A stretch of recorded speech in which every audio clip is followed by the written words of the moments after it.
ជំរាបសួរបងប្អូនទាំងអស់គ្នាសម្រាប់ខ្នាតនេះផងដែរជាប្រភេទរទេះសណ្ដោងពីក្រោយ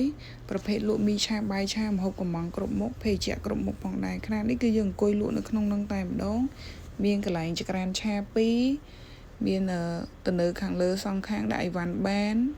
មានទ្រាប់តបូលមកស្អាតតែម្ដងអត់ក្តៅទេបងប្អូនមានទូមានអីមកស្អាតហើយកន្លែងនេះគឺទ្វារដើរចូលបិទបើកបានមានបិទរូបភាពបិទតែមអីមកស្អាតតែម្ដងកន្លែងឆាយគឺមានបាំងអីមកស្អាតហើយខាងក្រោយគឺដាក់ធុងតកបានរហូតដល់2បងប្អូនងាយស្រួលប្រើប្រាស់មែនតែនតបូលអីគឺយើងឃ្លុបចាក់សោពេលយើងលក់យើងបើកលាស្លាបបានហើយពេលយើងឈប់លក់យើងចាក់សោបានបងប្អូន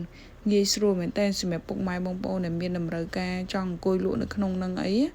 សម្រាប់ខ្នាតរបស់វាបដោយវា2ម៉ែត្រទៅតឹងវា1ម៉ែត្រ40សម្រាប់ពុកម៉ែបងប្អូនដែលមានចំណាប់អារម្មណ៍ចង់បានរតែដែលមានគុណភាពល្អប្រើប្រាស់បានយូរឆ្នាំពុកម៉ែបងប្អូនអាចធ្វើការកម្មមកកាន់ពេកនាងខ្ញុំបានធានាគុណភាពនិងទំនុកចិត្តផងដែរសម្រាប់ព័ត៌មានលម្អិតពុកម៉ែបងប្អូនអាចឆាតចូលពេកឬទំនាក់ទំនងបានតាមរយៈលេខទូរស័ព្ទ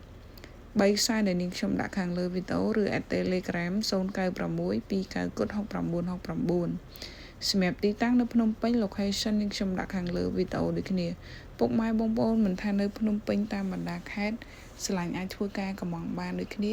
ដើម្បីទទួលបានតម្លៃពិសេសព័ត៌មានលម្អិតពុកម៉ែបងប្អូនអាចឆាតចូលពេកបានដើម្បីសាកសួរព័ត៌មានលម្អិតបានហើយខ្នាតនេះផងដែរអតិថិជនរបស់នាងខ្ញុំគាត់នៅតាមបណ្ដាខេត្តគឺគាត់ឡើងមកយកផ្ទាល់ដល់ទីតាំងតែម្ដងអរគុណ